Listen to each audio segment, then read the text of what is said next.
나도 이거 읽어보면서 좀 되게 실망스럽더라고. 이제, 근데 뭐 실망스러울 수밖에 없지.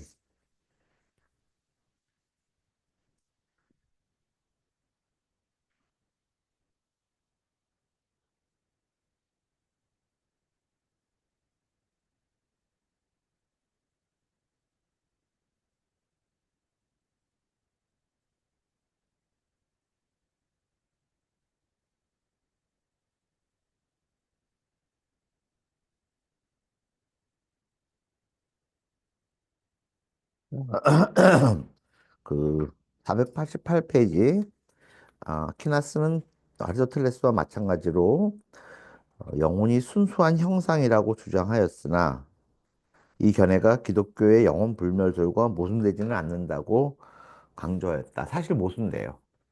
왜냐하면은 형상이 개별자 안에 들어가 있잖아요. 그렇게 되면 그 개별자가 소멸되면 형상도 소멸되는 거죠. 근데 아퀴나스는 이제 그거를 다른 식으로 얘기를 해요. 이를테면은 뭐냐면은 그 개별자가 소멸돼도 영혼은 살아남아서 그 영혼은 따로 계속해서 존재하게 된다. 그러니까 어디에 존재하느냐? 그거에 대해서는 그거는 신의 신비다. 우리는 모른다. 이렇게 얘기하면서 아주 근데 아무튼 이 모순에 대해서는 그렇게 해결했어요. 그다음에 토마스 아퀴나스는 아마도 기독교인으로서 합리적일 수 있는 최대한의 한계까지 이른 예일 것이다. 그는 그의 모든 저작에서 신의 무한한 합리적 이성을 크게 강조하였고 인간의 이성을 자연계와 순수한 정신적 존재인 하느님 사이를 연결해주는 고리라고 보았다. 한마디로 말해서 신이란 무엇이냐 하면은 순수 이성이에요.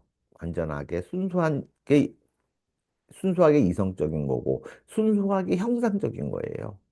반면에 인간은 한편으로 이성적이고 한편으로 형상적이면서 거기에 진료를 또한 동시에 입고 있다는 점에서 중간적인 존재라고 보는 거고 이거는 전통적인 기독교 그리스 철학하고 모순되지 않아요. 그리스 철학이죠. 그 다음에 성 안젤lum은 하나님의 존재를 증명하기 위해 플라톤의 예에 따라 관념론적으로 마음속에 있는 신의 관념에서 출발하고 출구세요. 이게 이제 그 유명한 우리 마음속에 명석판명하게 존재한다면 실제 세계 속에서도 존재하는 것이다. 라는 그거예요. 결국은 여기서 못 벗어나요. 그래서 사실 그런 의미에 있어서 어, 안셀무스는 사실 이 성 안셀무스가요 기독교에서는 되게 인기 있는 사람이에요 지금까지도 왜 그럼 기독교에서 그렇게 인기가 있냐 그리고 또 잘 이해받느냐 단순해요 플라톤적이기 때문에 그렇습니다 그래서 반면 아퀴나스는 아리스토텔레스의 충실한 제자답게 감각 체험의 사실들로부터 출발하였다. 존재를 증명하기 위해서 물체의 움직임이 관찰된다는 사실은 제1 운동자가 존재함을 가리킨다. 이 제1 운동자를 뭐라 그랬어요? 프리문 모빌레라 그랬죠? 뭐 프리문 모빌레가 있어야 한다. 근데 이 책에서는 브라이언 타이언이 이 책에서는 물체 움직임이 관찰된다는 사실하고 제1 운동자가 존재한다는 거하고를 연결시켜서 설명을 안 해줬어요. 그런데 그거는 전 시간에 내가 말씀드린 것처럼 하나의 희구로서 자기 상위의 것들을 향하려는 하나의 희구에서부터 운동을 하고 변화를 한다. 이렇게 얘기를 했었죠. 예. 또 두 번째로 어떤 현상의 원인이 관찰된다는 사실은 제일 원인이 존재함을 가르친다. 그리고 이 제일 원인이 바로 신이죠. 그러면은 이제 그런 의문이 나와요. 이제 이때 이후로 자연스럽게 나오는 원인인데 모든 원인에는 그것의 원인이 있다. 그렇다고 한다면 신의 원인은 무엇이냐? 이런 질문이 나올 거 아니에요, 마땅히. 신은 무슨 원인에 의해서 그럼 존재하게 되었느냐? 신의 존재는 무엇이냐? 그거에 대해서 그냥 거기서부터는 또 어떻게 보면 논리적인 면에 있어서는 완전한 독단인데 신은 어, 그 자체가 원인이다. 그래서 이렇게 얘기해요. 원인 그 자체이다. 혹은 뭐다? 카우자 프리마. 최초의 원인으로서 우리가 그 원인을 따지면 안 된다. 여기서부터는 우리 이성을 넘어서는 문제다. 라고 얘기하죠. 그게 퍼스트 코र्스. 세 번째로 토마스는 감각 체험되는 대상들 모두가 일시적이고 변화하고 있음을 지적하였다. 그런 대상들은 존재할 수도 있고 존재치 않을 수도 있다. 따라서 그들 자신의 존재 원인이 내재되어 있는 것은 아니다. 당연해요. 그러나 어떤 물체가 존재하기 위해서는 그 물체의 존재를 야기하는 어떤 것이 반드시 존재해야 한다. 모든 다른 존재의 토대가 되기 위해 존재할 수밖에 없는 본성을 지닌 이 어떤 것이 바로 하나님이라는 것이었다. 알겠죠? 뭐, 뭐잖아요. 그리고 그거를 어, 아리스토텔레스는 프리몬 모빌레라고 했고 모든 다른 존재의 토대가 되기 위해 존재할 수밖에 없는 본성.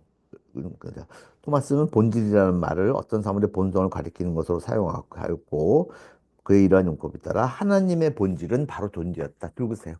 신성 중에 가장 중요한 것은 뭐냐면 존재한다는 것이다. 썼어요. 자, 그 성 안셀무스는 신이 존재한다는 증명을 어떻게 얘기를 하냐면 이렇게 얘기를 해요. 신은 제일 먼저 뭐 완벽한 존재이다.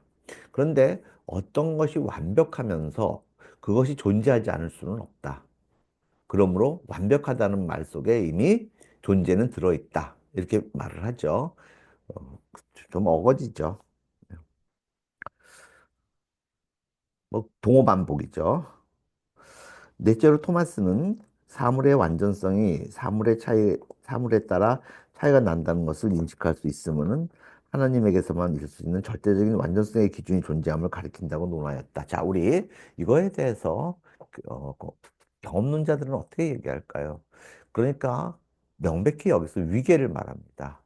어떤 사물은 혹은 어떤 생명체는 다른 생명체보다 더 고도하다, 더 위에 있다, 더 완결성을 가지고 있다 이렇게 말을 해요.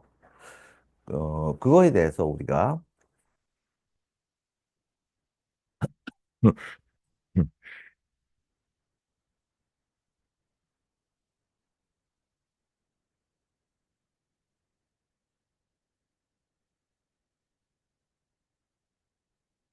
그거에 대해서 우리가 갑자기 김태형 선생님 저 옷이 내가 선생님 옷 가지고서 뭐라고 얘기했던 최초염 세탁기에서 그냥 꺼내 입었냐고 해서 기억하죠? 그게 눈에 띄었어. 그게 패션인지 몰랐어요. 미안해요. 어? 아야 몰랐어.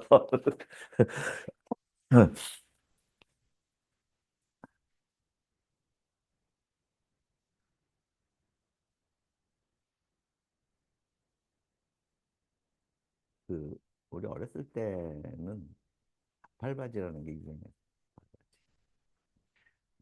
이게 벌어지고 그 다음에 질질 끌고 다니는 거.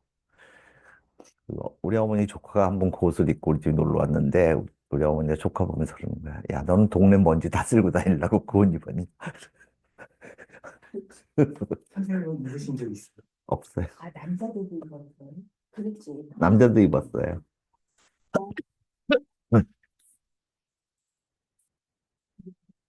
난 안 입었어요. 보고 싶으세요? 절대 안 입었어요.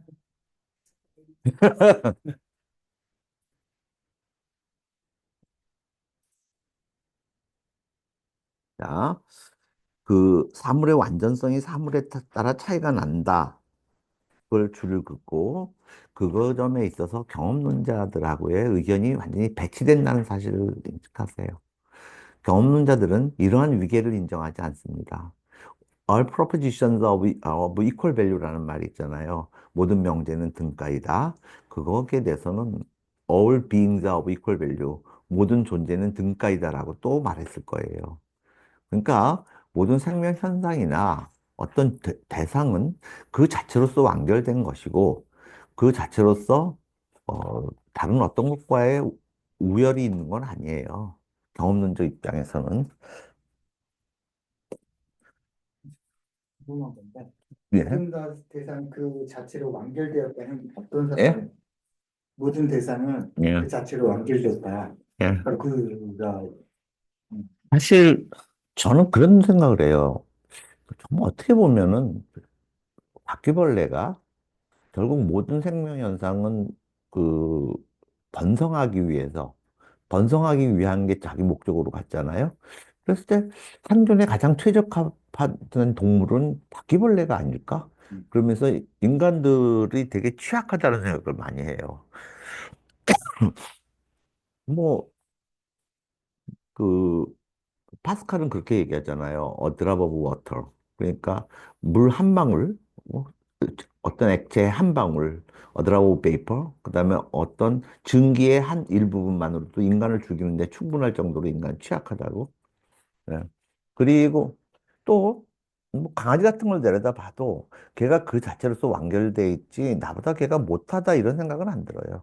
그런 내가 얘보다 생물학적이고 타고나기를 더 우월하게 타고났다 그런 생각은 안 들어요.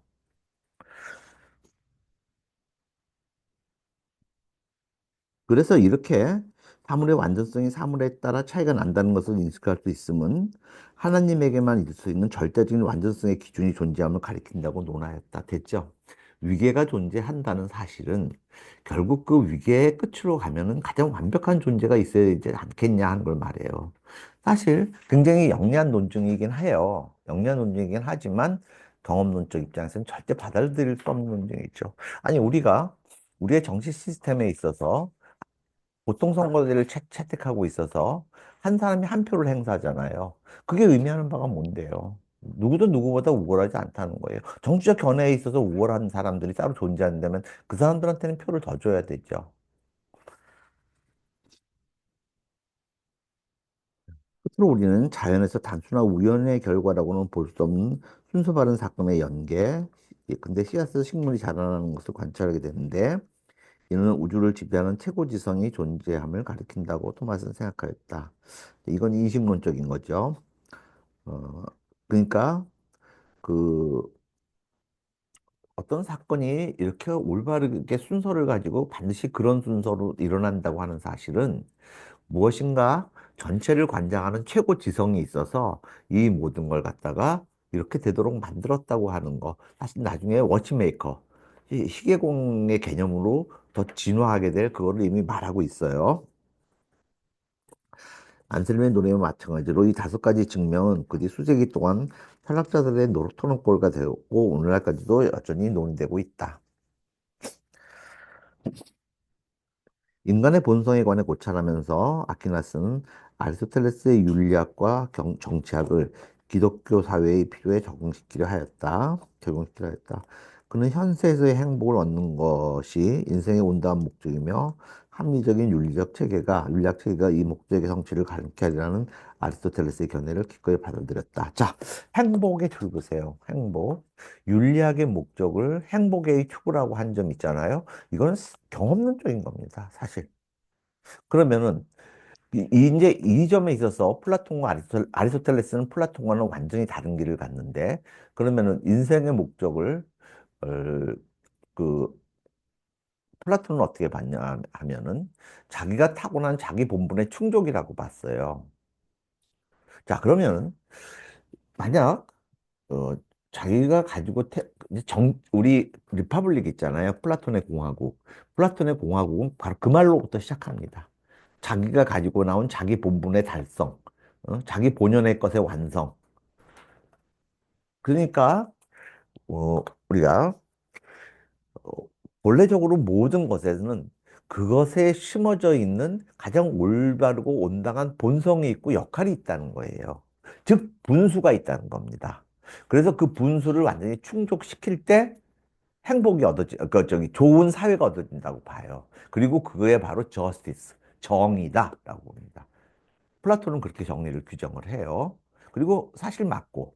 그런데 아리스토텔레스는 행복이라고 말해요.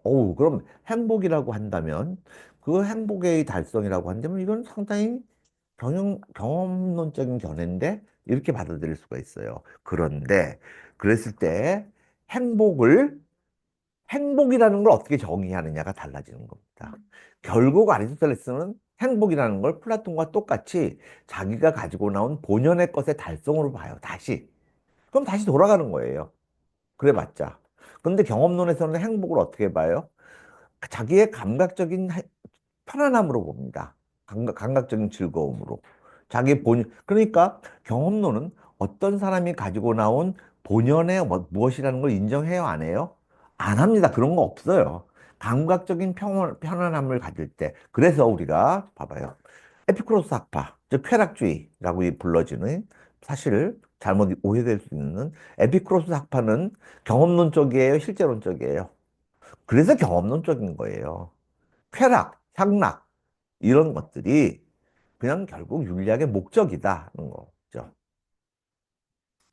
그런데 이제 그러한 쾌락이나 향락을 어디서 구하느냐가 되게 중요한 문제가 됐을 때 그걸 제대로 나가는 게 좋다라고 얘기를 하고 있어요. 자, 그래서 현세에서의 행복을 이제 함정의 윤리학 체계가 이 목적의 성취를 가능케 하려는 받아들였다. 그러나 토마스는 이 목적의 인생의 유일한 목적은 아니며 이보다 더 고귀한 목적이 있다고 믿었다. 그것은 바로 하나님을 섬기는 최고의 행복이었다.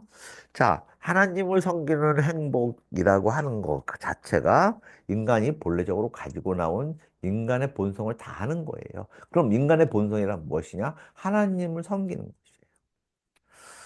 아리스토텔레스는 행복을 얻는 가장 좋은 방법으로 지적인 삶을 들었다. 토마스는 이를 인정했으나 지성의 최대 목표는 하나님을 아는 것이라고 보태었다. 그렇게 되는 거예요.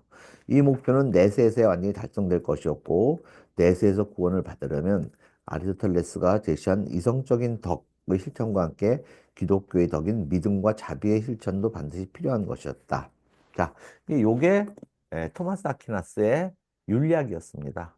결국 토마스 아퀴나스의 윤리학은 행복에서 출발을 해요. 그런데 그 행복의 정의를 자기 본연적인 성격의 달성에서 받고 그리고 인간의 본연적인 성격이라는 것은 하나님을 아는 것이었습니다. 이렇게 이제 그러니까 어떻게 든지 아리스토텔레스의 철학과 기독교 신앙을 양립시키려는 노력을 이런 식으로 한 거였어요. 토마스 아퀴나스는. 정치 이론의 영역에서도 아퀴나스의 영향력은 매우 컸다. 아우구스티누스의 신학 이래로 신학자들은 통상 인간이 죄에 빠졌기 때문에 국가가 존재하게 되었다고 전제해 왔었다. 사실 봐요.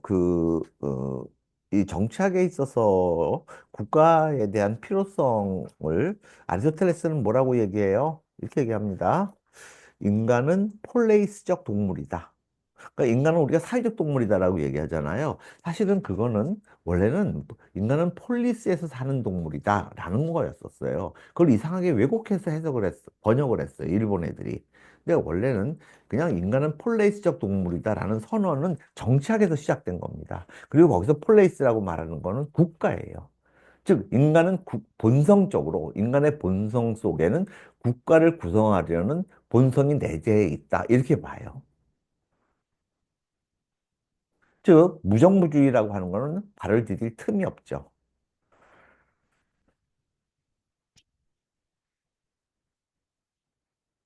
자, 여러분, 한번 제 말을 한번 잘 들어보세요.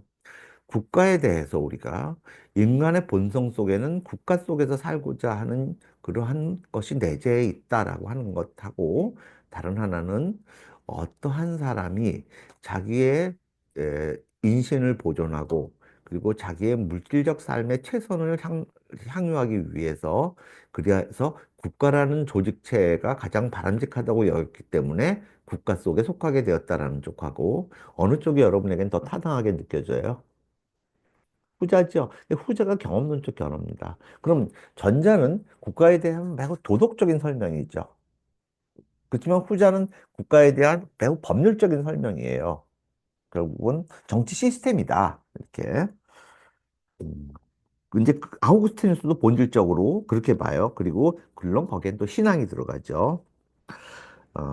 신학자들은 통상 인간이 죄에 빠졌기 때문에 국가가 존재하게 되었다고 전제해 왔었다. 이 견해에 따르면 군주의 강제적인 권력은 죄에 대한 교정수단이자 형벌로서 하느님이 이 인간에게 짐 지우신 것이었다. 자, 이 정도로 국가를 규정지었어요. 자, 국가에 대해서 매우 부정적인 견해였죠. 아우구스티누스는. 반면에 아퀴나스는 아리스토텔레스의 충직한 제자로서 자, 줄그세요. 국가는 인간의 본성에 합치되는 것. 라고 했어요. 자, 인간은 플레이스적 동물이다. 알겠죠? 그런 의미에서 그렇다는 거예요.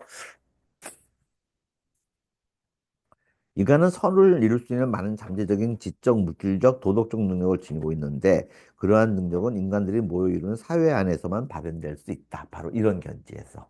어, 자, 인간의 도덕적 구현, 선의 실현, 이런 것들을 위해서. 그러나 그러한 사회가 존재하는 경우에는 공통된 이해관계가 나타나 그 이해관계를 보호해줄 공인된 권위를 필요로 하게 되므로 반드시 정부가 필요하게 된다는 것이었다.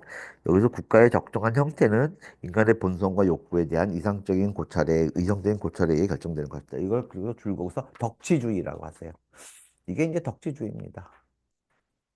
즉, 국가라고 하는 것은 인간을 도덕적으로 가장 선한 형태로 만들어 나가기 위해서 필요한 것이다 하는 게 덕지주의라는 거예요.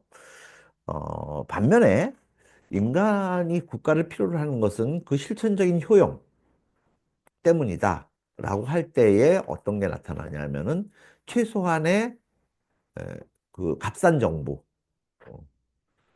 정부라는 이론이 나타나게 되고 그리하여 정부는 가능한 한 최소한의 참견만을 해야 된다라고 하는 견해가 나타나죠. 그러니까 거기서 값싼 정부라고 하는 견해가 나타났을 때에는 벌써 뭘 의미하는 거예요? 그 사회가 상당히 경험론적인 이념에 입각한 국가관이라는 거 하는 걸 의미하는 거예요.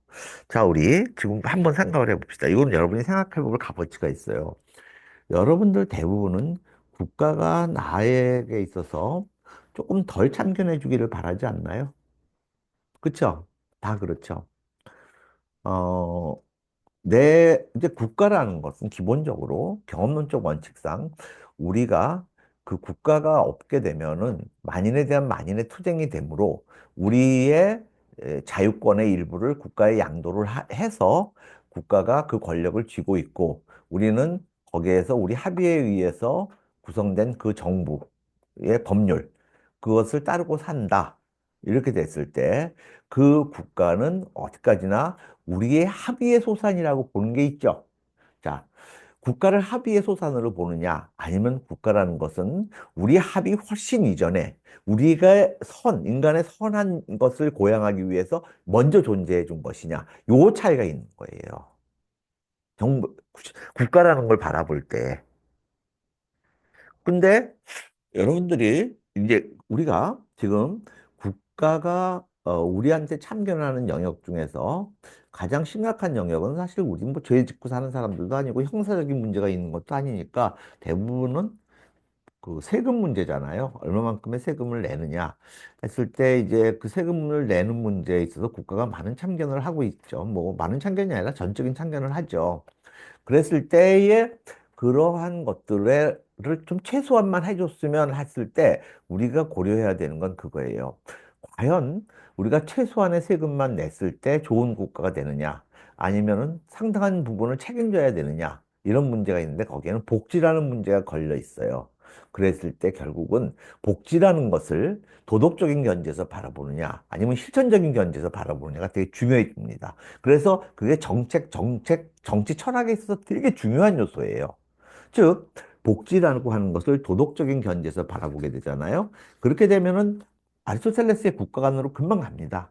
그렇지 않고 복지라는 것은 필요하기다. 왜냐하면 국가가 단합이 되지 않고 그렇기 때문에 국가 자체의 존립을 위태하게 할 수 있는 계층이 많이 존재하게 되면 안 된다. 그러니까 인도주의적인 견지에서가 아니라 실천적인 견지에서도 빈부격차가 심하게 나면 안 되고 그 국가가 참견을 해줘야 되고 그다음에 복지를 통해서 비참한 사람들을 비참하지 않게 만들어주고 이게 사회의 안정을 위해서 필요하기 때문에 그렇게 하는 것이다 했을 때 경험론적 국가관이 나타나는 때는 거죠.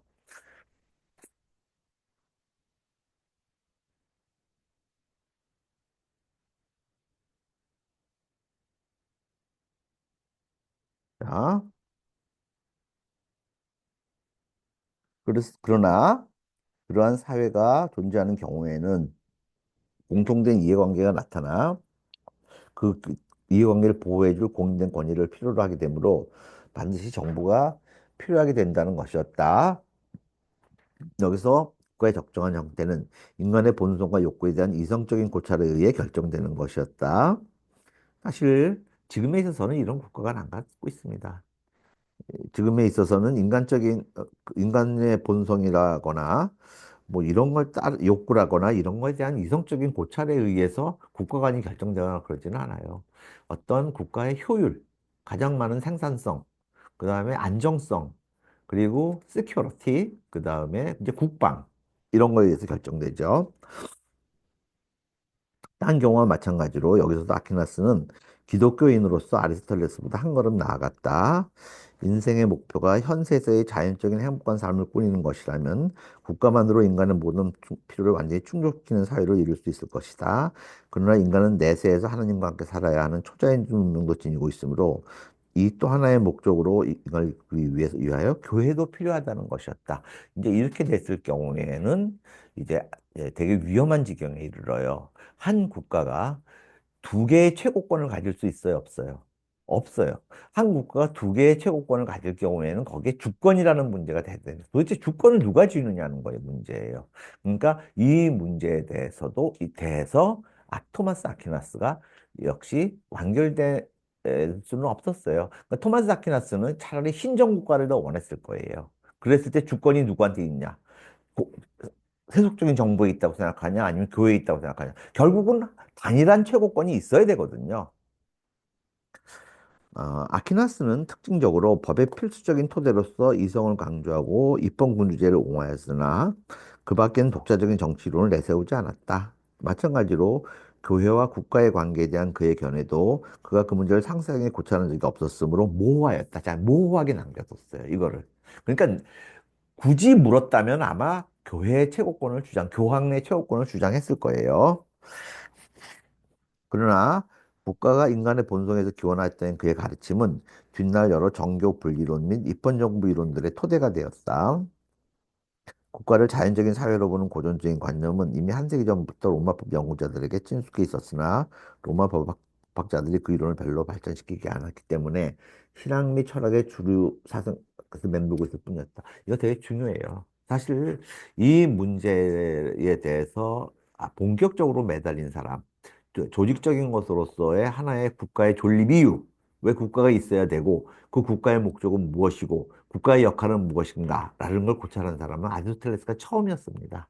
사실 어, 그 어, 플라톤이 공화국이라는 책을 써서 국가에 대해서 쓰지만 그 국가에 대해서 하나의 정치 조직으로서의 국가를 바라보지는 않아요. 그리고 너무 이상적이에요. 거기서는. 그리고 플라톤은 국가라는 게 이미 존재해 있는 것으로서 어떻게 조직되고 어떻게 작동되어야 되는 것을 밝혔지 국가라는 거의 본래적인 존재 이유에 대한 탐구는 안 했습니다. 근데 그런 것들을 처음 한 사람이 아리스토텔레스예요. 그럼 아리스토텔레스의 그 책의 저작 이름이 뭐냐면 정치학입니다. 아리스토텔레스의 정치학이라는 책이 있어요. 아리스토텔레스의 윤리학은 뭐예요? 제목이? 니코마코스 윤리학이에요. 근데 그거는 그냥 정치학이에요.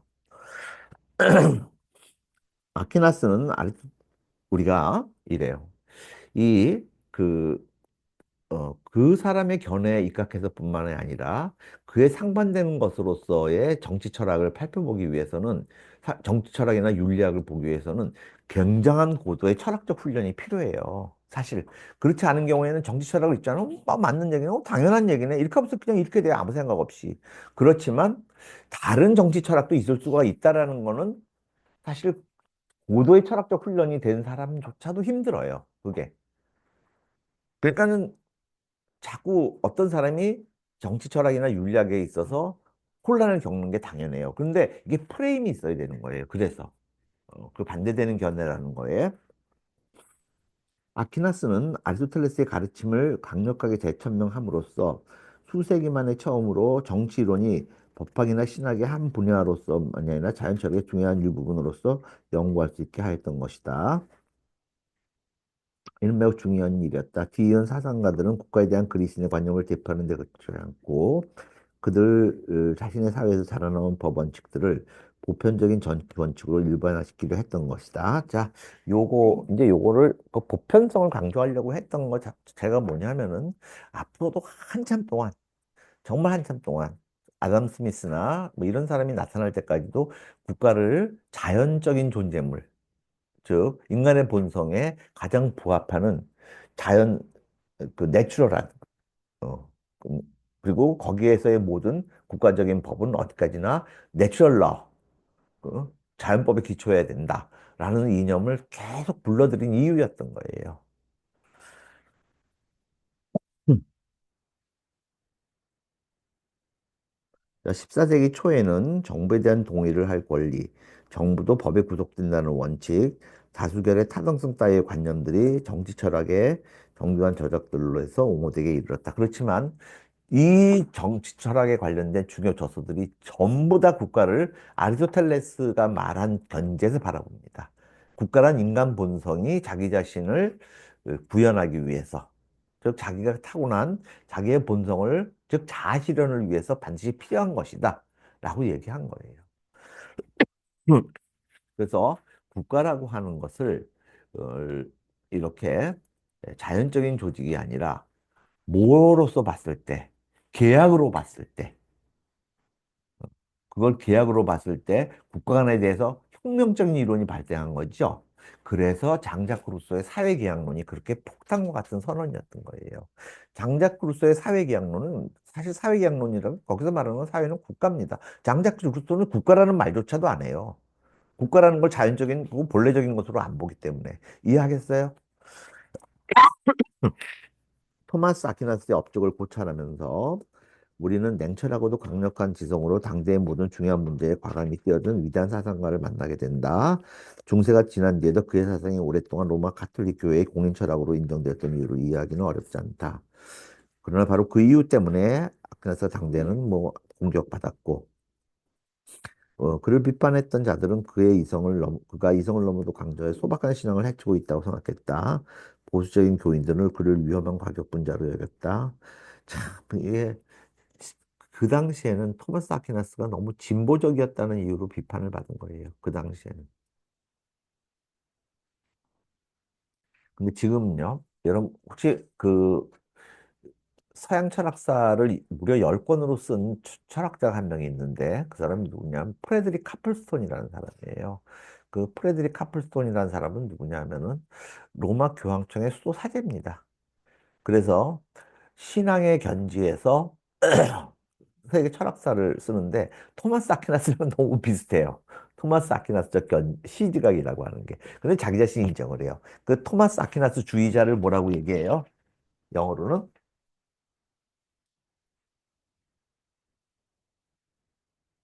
이렇게 얘기하거든요. 토미스트, 토마스 아퀴나스 주의자. 그래서 나는 토미스트다라고 선언을 합니다. 그 사람은 아예.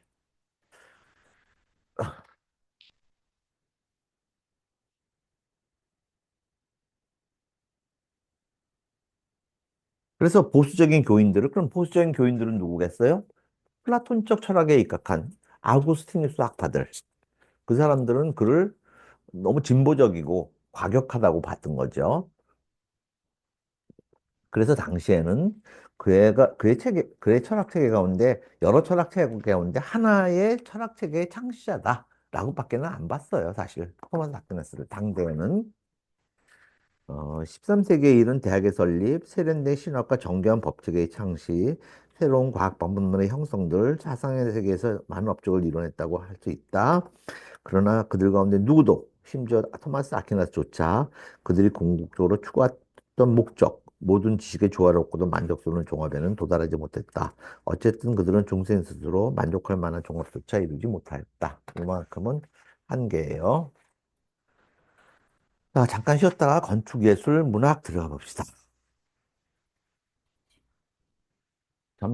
점심은 오늘이 금요일이잖아. 그, 뭐, 해 먹을까? 오늘 중국집 가서 뭐 짜장 먹을까? 그러자.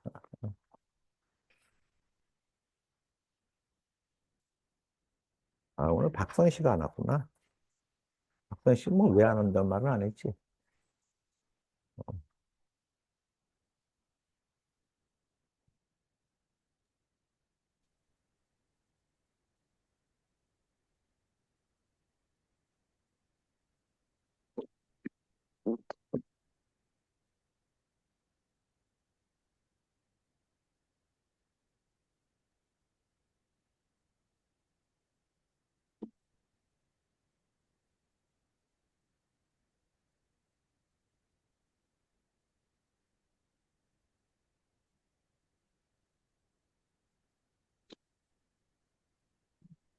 우리가 사회비양론을 말할 때 그때 시대 분위기를 좀 요약해 주시죠. 시대 분위기.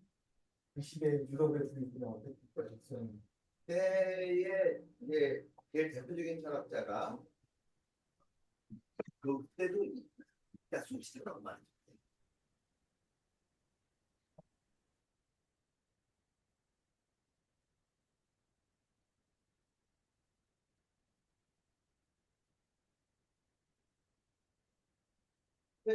아, 이거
캠핑가는 캠핑처럼 제일 괴로웠던 데는 프랑스입니다.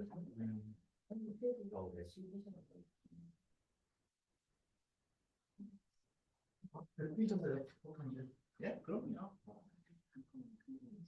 제가 그 대문이 땅을 파는 대문 공연하는 거.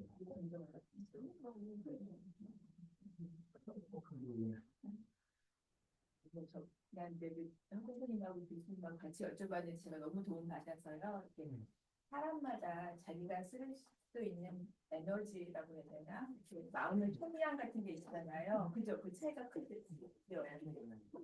그래서 그게 이제 고갈되거나 가닥이 나면 힘들고 하고 싶어지고 그런 마음이 가는 거죠. 자제분, 뭐 결혼 준비하시고.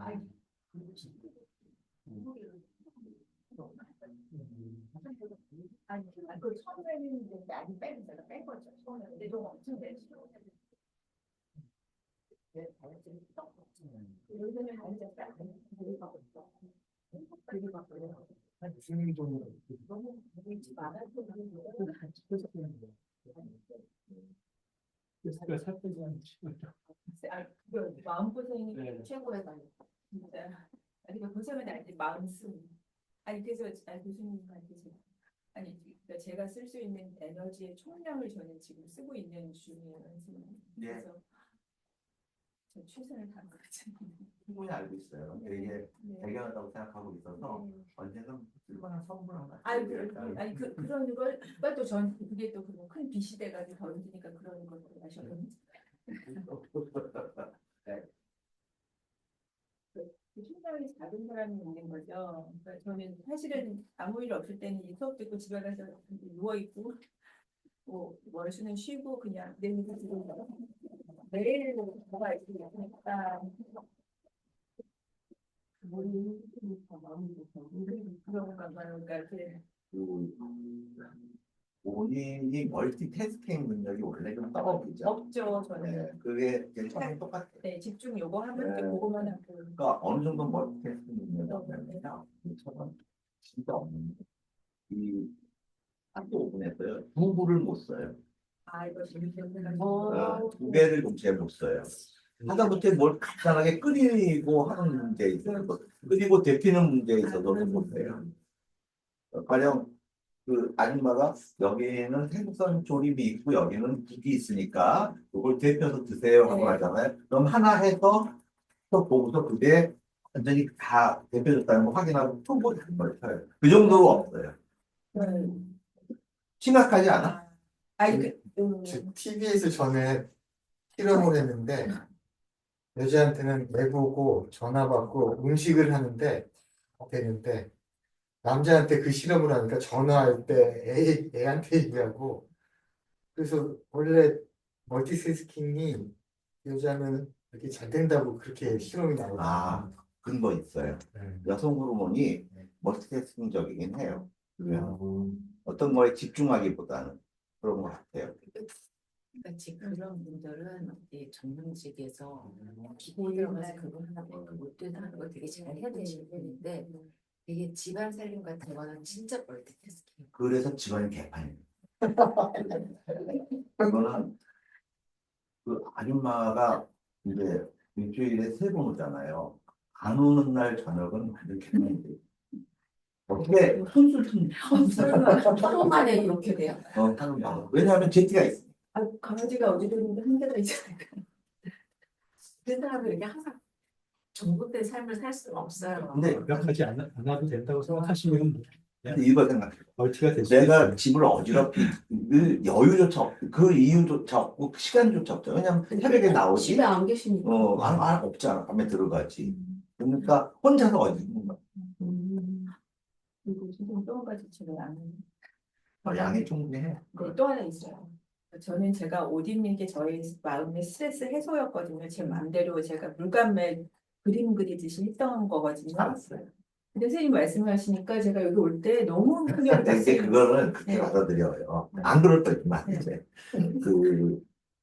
나도 재미로 그러는 아니, 거야. 그러니까 아니, 놀리시는 거 아니에요? 아니, 별거 아닌데 진짜. 아니, 그러니까 선생님 그냥 저기 재미로 좋게 봐주시는데 저는 그게 신경 쓰여요.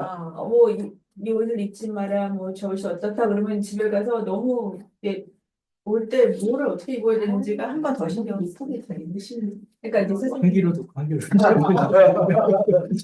안 드시고.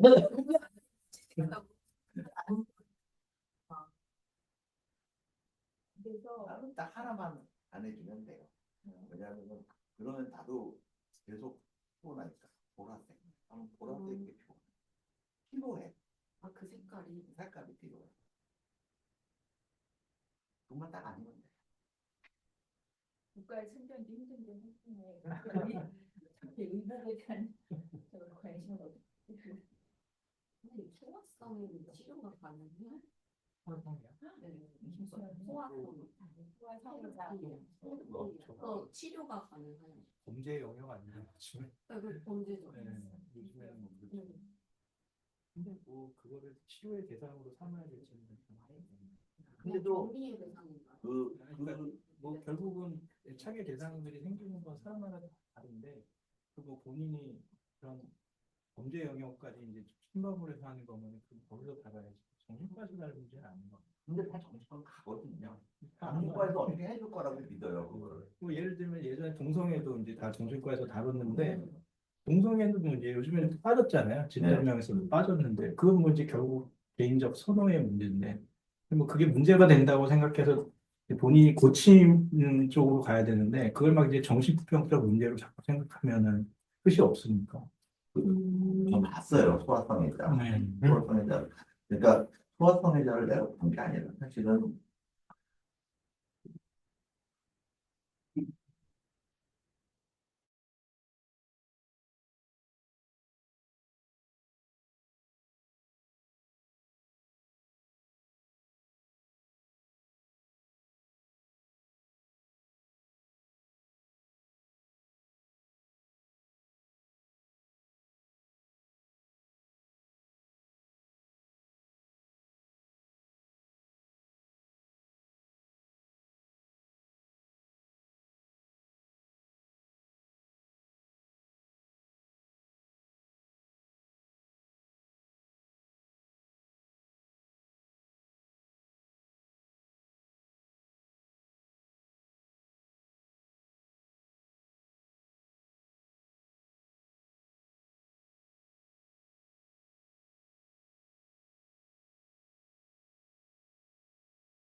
일부러 보이신 건 아닙니다.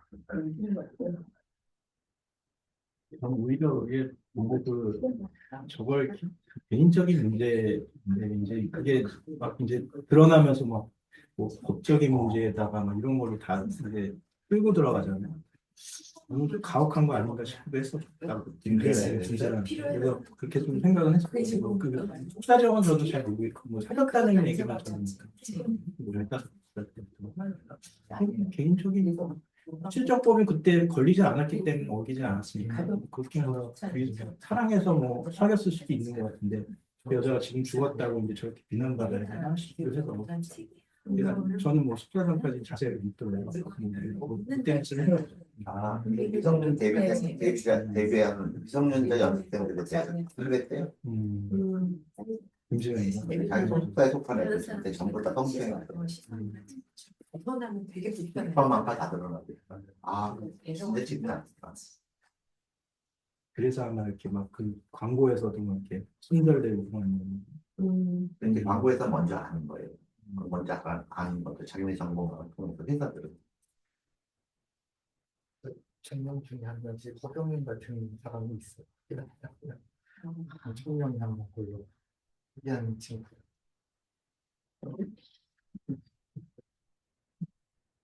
선생님 물어본대요.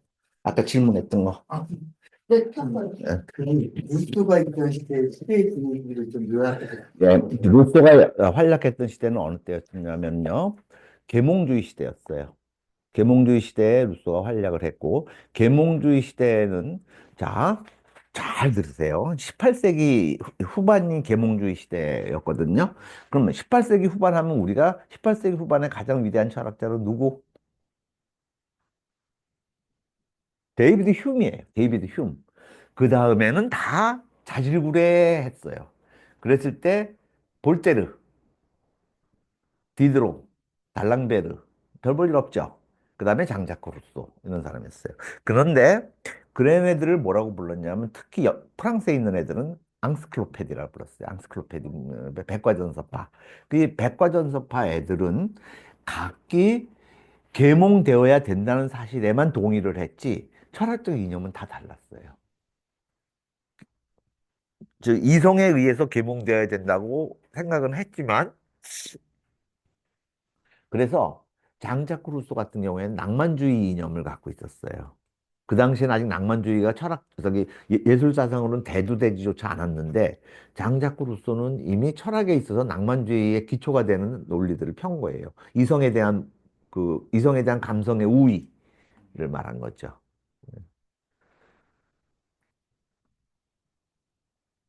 그 다음에 그러니까 자, 이성이라고 하는 게 전능하지 않다는 점에 있어서는 장자크 루소랑 그리고 흉이 같았어요. 그런데 이성보다 더 우월한 것으로서의 감성이라는 다른 독단을 내세웠다는 점에 있어서 흉하고 루소하고 결별을 한 거예요. 흉이 장자크 루소는 진짜 가난한 진짜 형편없이 가난해요. 애를 낳아서 애를 갖다가 법원에 갖다 버리네요. 근데 세탁부하고 살았지. 그런데 그 장자크 루소는 새로운 독단을 불러들인 거예요. 감성이라고 하는. 그런 거를 갖다가 흉은 받아들일 수가 없었어요. 그래서 흉 집에서 살았었거든요. 장자크 루소가. 그랬는데 결국 결별했어요. 둘이.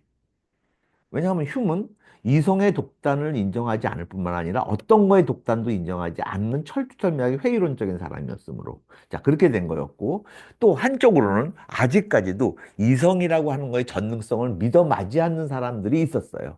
그 사람들이 누구였냐면 볼테르, 디드로, 달랑벨이었어요. 그리고 걔네들이 신조로 삼는 건 자기네의 그 가장 두목으로 삼는 사람이 뉴턴이었어요. 자, 이렇게 여러 개의 철학이 엉켜 있어서 그것들이 여러 방향으로 이제 튀어나갈 작정이었죠. 그랬을 때 휴메의 철학을 발표한 다음에 칸트가 곧장 그거에 대해서 반박을 하고 그리고 칸트로부터 시작된 관념론이 독일을 지배해요. 칸트로부터 시작된 관념론은 특히 누구? 헤겔, 피테, 쉘링 이 세 사람을 통해서 그리고 반박되지 않은 채로 이론 그 자체로서는 휴메 철학은 못 살아남아요. 당대에는. 그 다음에 장자크 루소의 철학은 예술사상에는 낭만주의를 불러들여요. 그 다음에 아시다시피 뉴턴으로 비롯된 자연법과 그 다음에 그 자연법 이론의 신봉자 워치메이커 그 신을 그것으로 보는 그거는 우리 시대까지도 살아있잖아요. 다 많이들 그러잖아요. 그랬고 휴은 이제 언제 드디어 빛을 발하냐면은 칸트의 철학이 발표되고 잠시 후에 에른스트 마크랑 리하르트 아베나리우스가 즉 경험 비판론자들이 즉각적으로 칸트의 철학을 비판하면서 휴메 철학이 살아남고 그때 이후로 철학의 한 줄기로서 현대까지 살아남았다가 1913년 14년 이후에 비트겐슈타인에 의해서 주도적인 철학이 돼서 지금 20세기, 21세기는 그 철학하에, 그 주도적인 철학하에 있죠. 네, 됐어요, 선생님? 예, 예, 루스와 휴는 어느 언어로 서로 소통했을까요? 영어였어요. 영어, 예, 루스가 영어로. 예.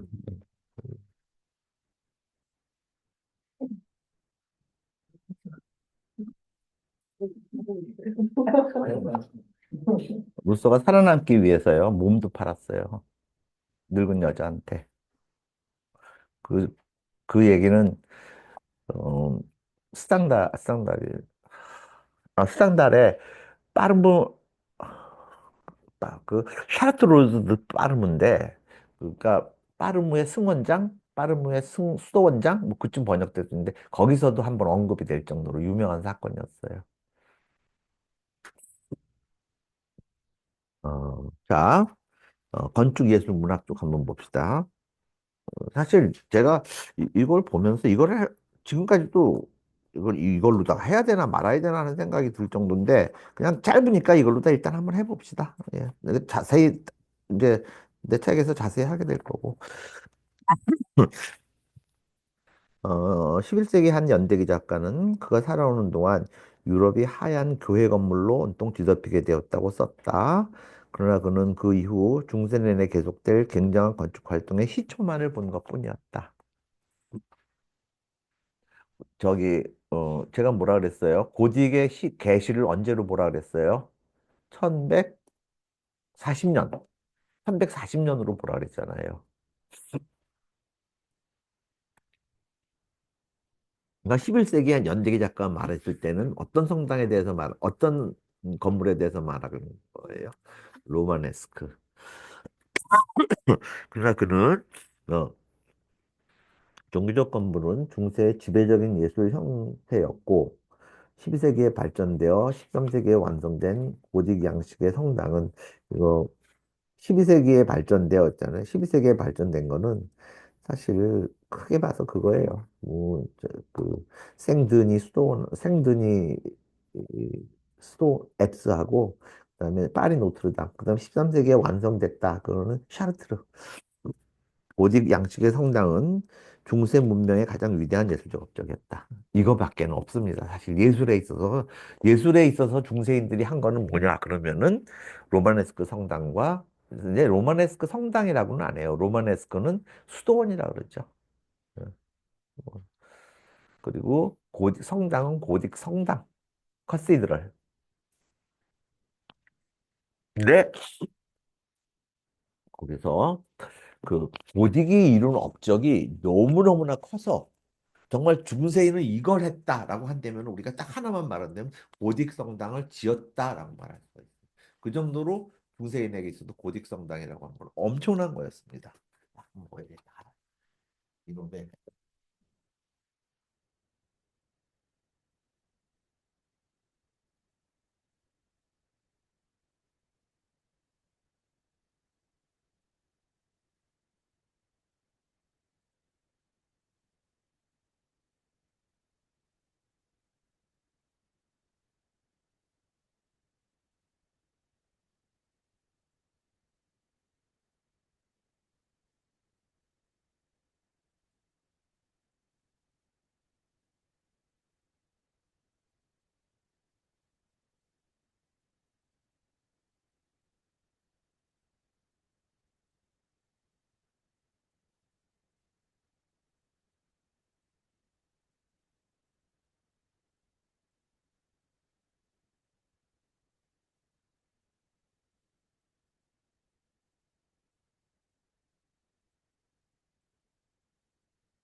가장 위대한 예술적 업적이었다. 맞습니다. 심지어 저는 어떠한 특정한 시대에 인류가 이룬 가장 위대한 예술적 업적이 무엇이냐 이렇게 묻는다고 한다면 전 두 개 꼽겠어요. 그 중에 하나가 고딕, 하나가 현대예술, 현대 추상예술. 이 두 개가 가장 인간의 심미적 업적 중에서 가장 탁월하지 않았나 그런 생각이 들 정도예요.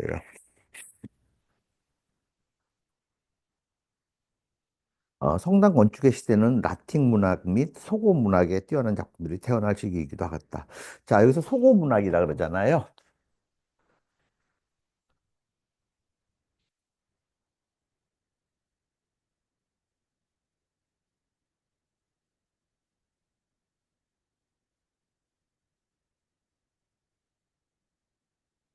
자, 링과 로마나. 이게 소고예요. 즉, 당시에 라틴어의 지방어들 있잖아요. 라틴어로부터 분기된 여러 지방어들이 있을 거 아니에요. 그걸 링과 로마나라고 그랬어요. 로마식의 언어다라고 해서. 그래서 이 링과 로마나로 쓰여진 책들이 되게 많았는데 대부분 그게 다 중세 기사들의 연회담들이 되게 많았어요. 그래서부터 여기 로마나에서부터 뭐가 나왔겠어요? 로맨티시즘이 나온 거예요. 그래서. 그리고 우리 로망 그러잖아요. 사실 그 로망 그거는 없는 언어예요. 일본 애들이 만든 말이라 그러더라고요. 그러니까 저 로망이 어디서 나왔냐 그랬더니 일본 애들이 그걸 그렇게 불렀대요. 로망이라고. 그건 내 인생의 로망이다. 뭐 이렇게 얘기합니다. 아무튼 링과 로마나. 이제 알겠죠, 여러분? 링과 로마나. 소문화. 근데 이거 소금문학을 또 지방어라고도 해요. 그럼 여러분들 지금 이탈리아어 있잖아요. 이탈리아어는 이탈리아어는 13세기에 링구아 로마나로서 나타나게 되었다. 그럼 맞는 말, 틀린 말? 맞는 말.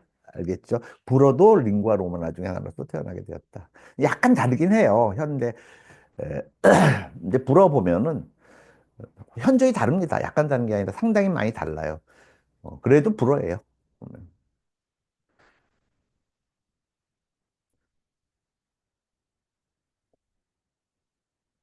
13세기 말에는 중세 초의 혼란으로부터 매우 독창적이고 인상적인 문명이 출현해 있었다. 본장에서 우리는 예술과 문학에서 중세가 이런 중요한 업적들을 살펴보고 그러한 업적에 내재된 정신을 고찰하게 될 것이다. 그래서 크게 두 개입니다. 로마네스크, 그 다음에 고딕 두 개예요. 그러니까 로마네스크 하면은 로마네스크 수도만 있는 게 아니에요. 로마네스크 양식에 속하는 음악이 있고 로마네스크 양식에 속하는 문학이 있어요. 또 그래서 로마네스크 양식에 속하는 대표적인 음악이 뭐예요? 칸투스, 그레고리아누스 음악이.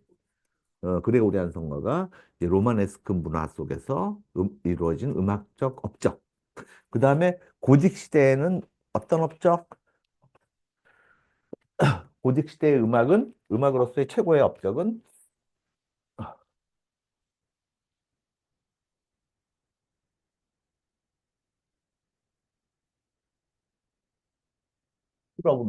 스쿨 오브 노트르담, 어?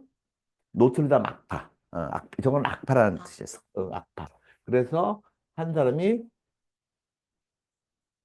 레오니누스, 다른 사람이 페루티누스.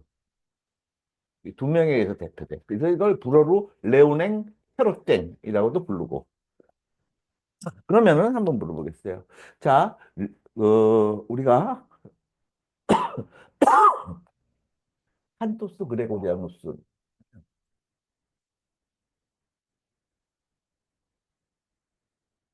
자, 그러면 한토스 그레고리아누스하고 스크로브 노트르담 음악의 가장 큰 형식상의 차이는 뭘 것 같아요? 그렇죠. 단성음악, 다성음악이에요. 근데 한번 물어볼게요. 모차르트의 음악은 단성음악이에요, 다성음악이에요? 모차르트는 단성입니다. 주선율의 아래에 화음들이 동일하게 붙어 나가는 건 다 단성음악이에요. 그런데 각각의 선율이 독자적인 위치를 갖고 있잖아요. 그래야 다성음악인 거예요. 각각의 선율들이 독자적일 때, 그랬을 때 각각의 선율들이 독자적인 것처럼 전개되어 나가는 음악들이 스쿨 오브 노트르담에서 페로땡에 의해서 최초로 시작됩니다. 사실 레오냉에 의해서. 근데 레오냉의 음악은 안 남아 있어요. 악보가 없어요. 남아 있는 게 페로땡만 남아 있어요. 근데 당대에는 레오냉이 더 유명했어요.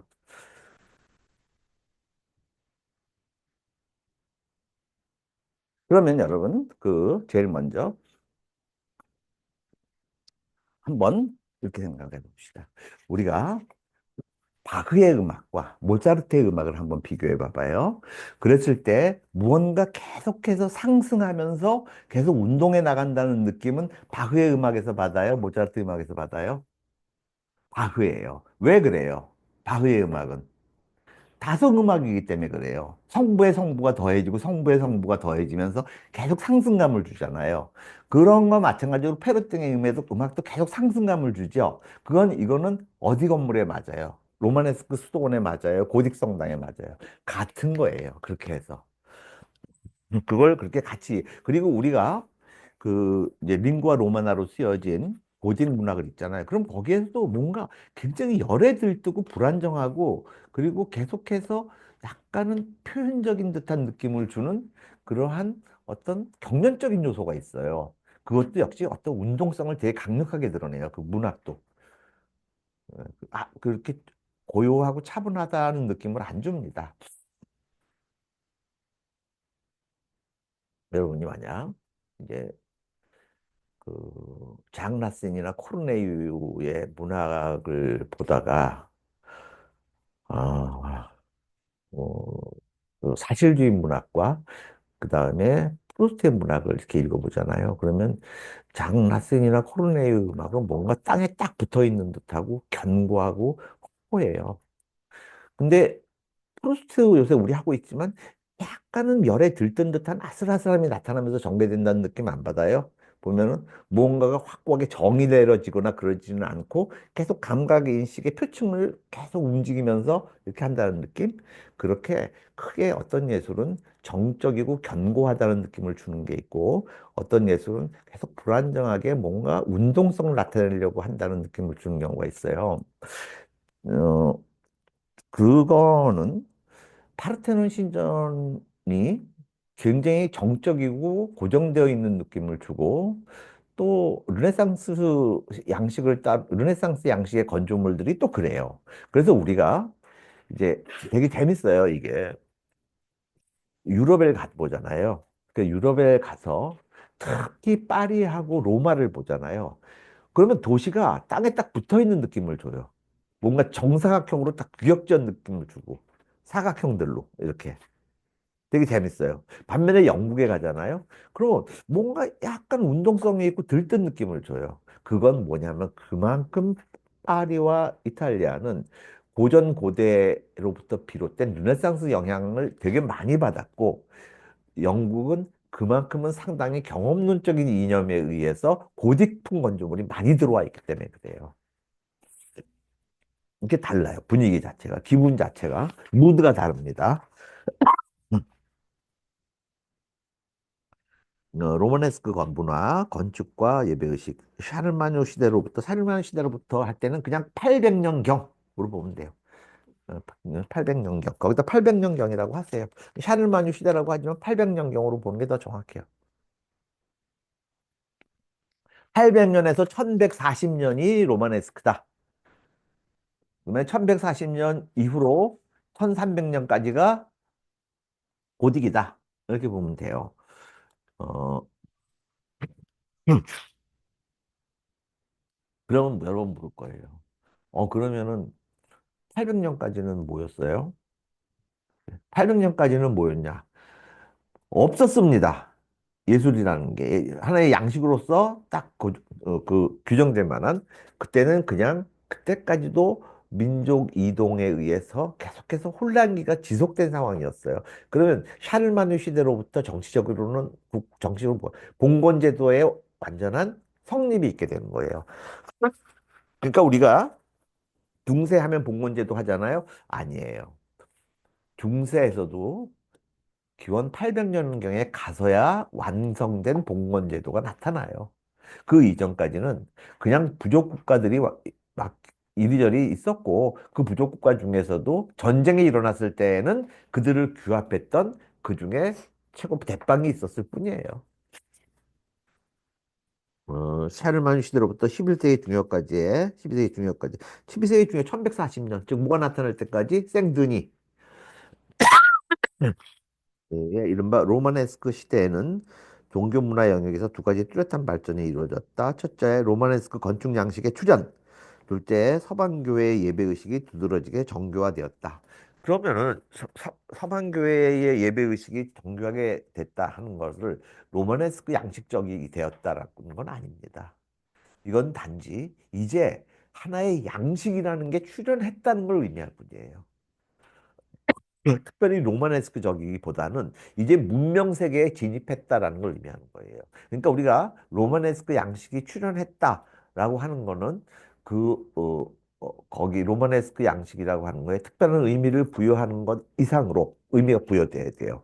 확실히 그렇지만 다른 한편으로 이제 문명이 시작되었다. 그런데 그 문명이 무엇을 닮은 문명이었다? 로마를 닮은 문명이었다라 그래서 로마네스크라는 거예요.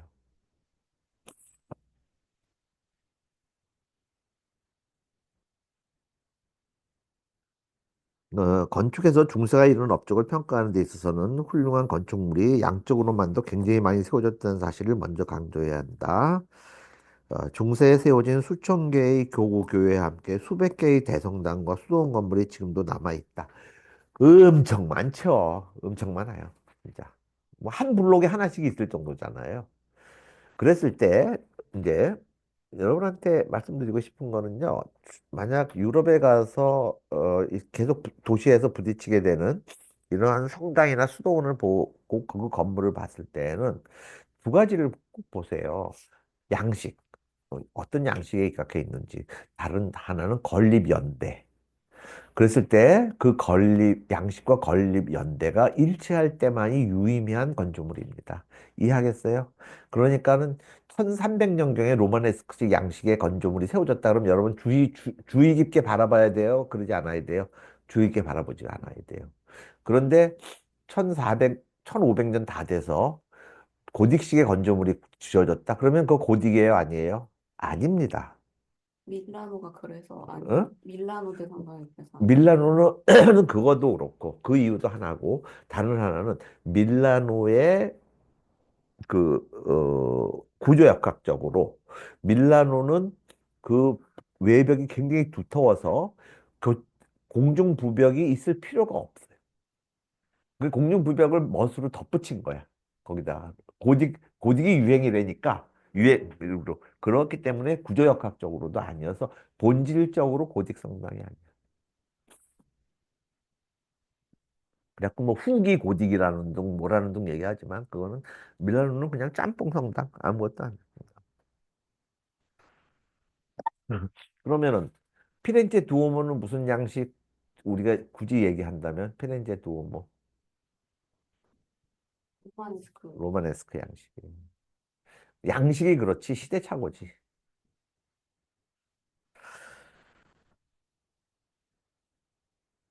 어? 어, 산업화 이전의 저개발 사회에서 그토록 많은 건물이 건축되었으면 인상적인 일이 아닐 수 없다. 이걸 진짜 인상적입니다. 우리가 그 이제 샤르트르 성당이 세워졌을 때요. 샤르트 성당이 세워졌을 때 샤르트르의 인구가 몇 명이었냐? 8만이었어요. 8만.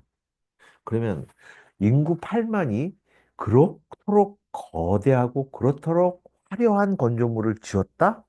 이건 정말 이해가 안 돼요. 더더군다나 그 당시에는 크레인이 있어요.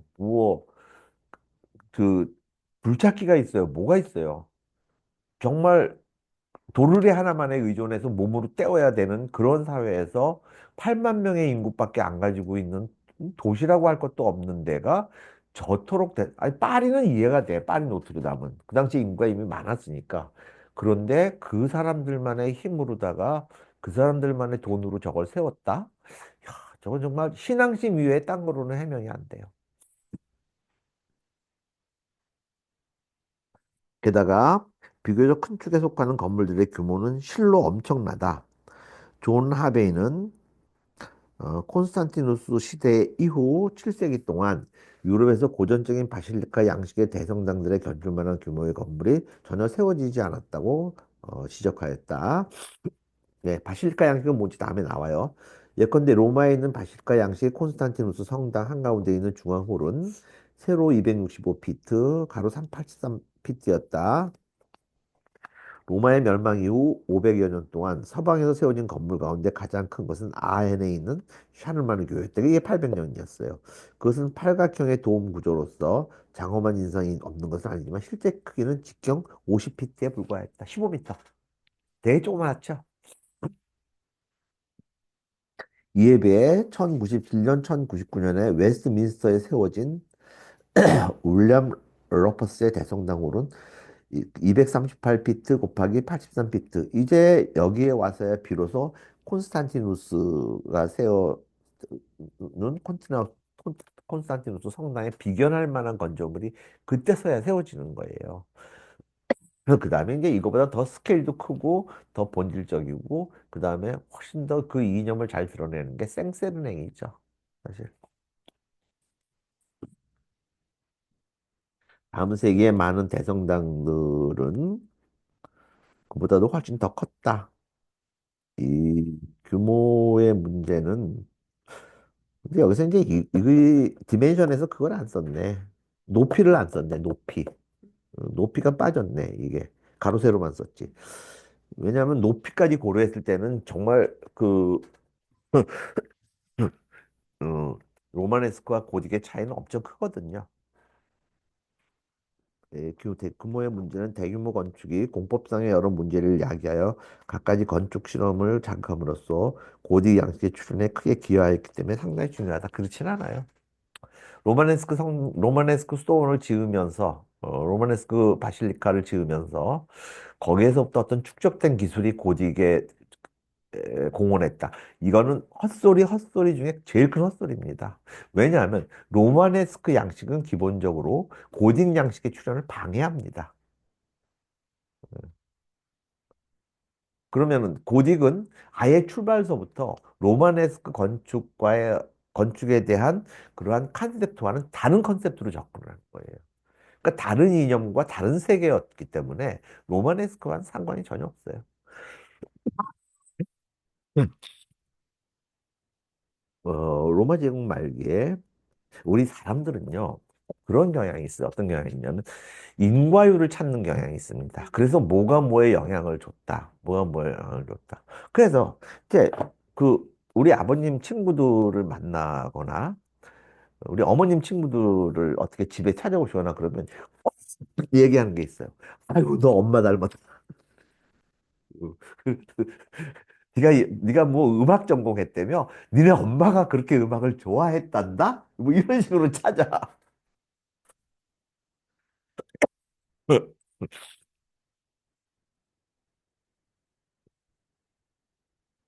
그래서 그렇게 얘기를 하지만 사실은 그 로마네스크는 극복되거나 혹은 관심을 기울이지 않아야 될 대상이었지 그거로부터 뭐가 출발한 건 아니었습니다.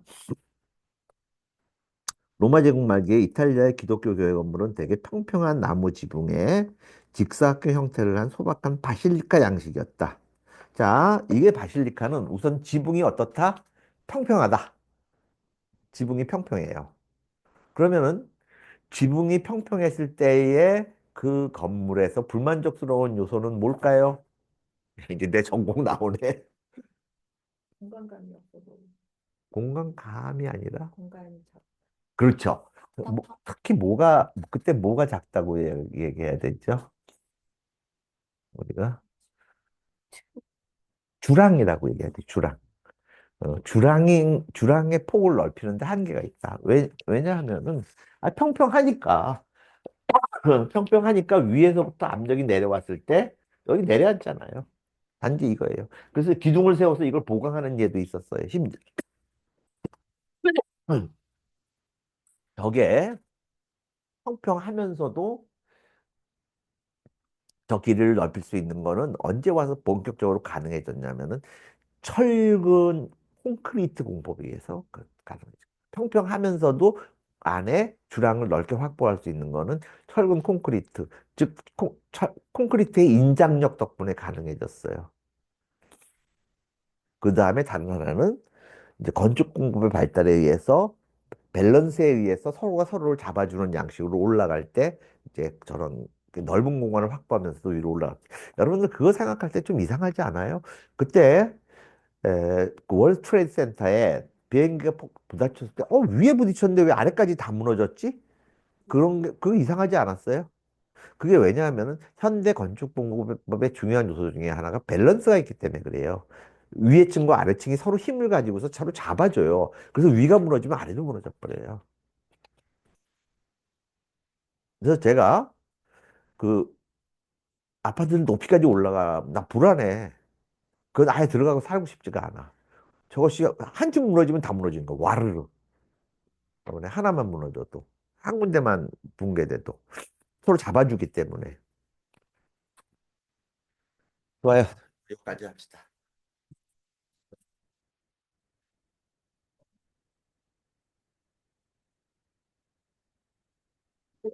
그럼에도 불구하고 이 부실가 양식에서 어느 정도는 주량의 넓이를 확보할 수 있는 거는 그 지붕의 자재가 모였기 때문에 나무로 가벼웠기 때문에 그나마 됐어요.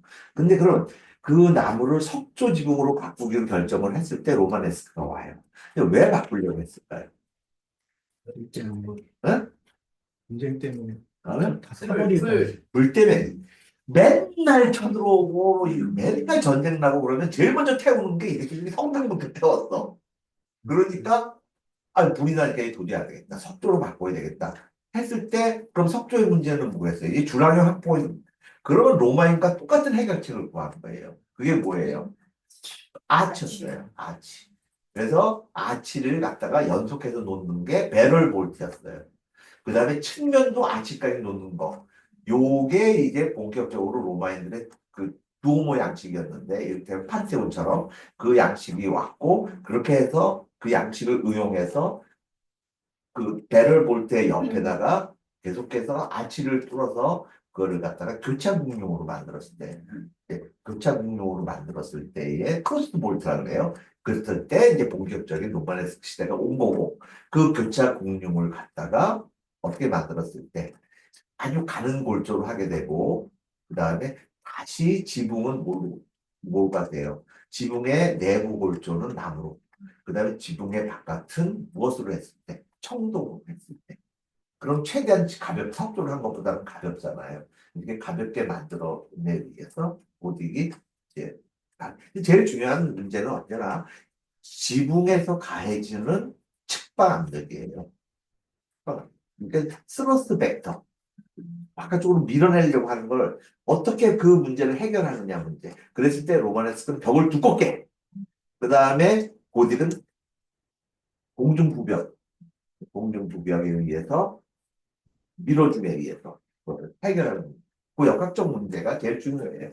자, 오늘 합시다.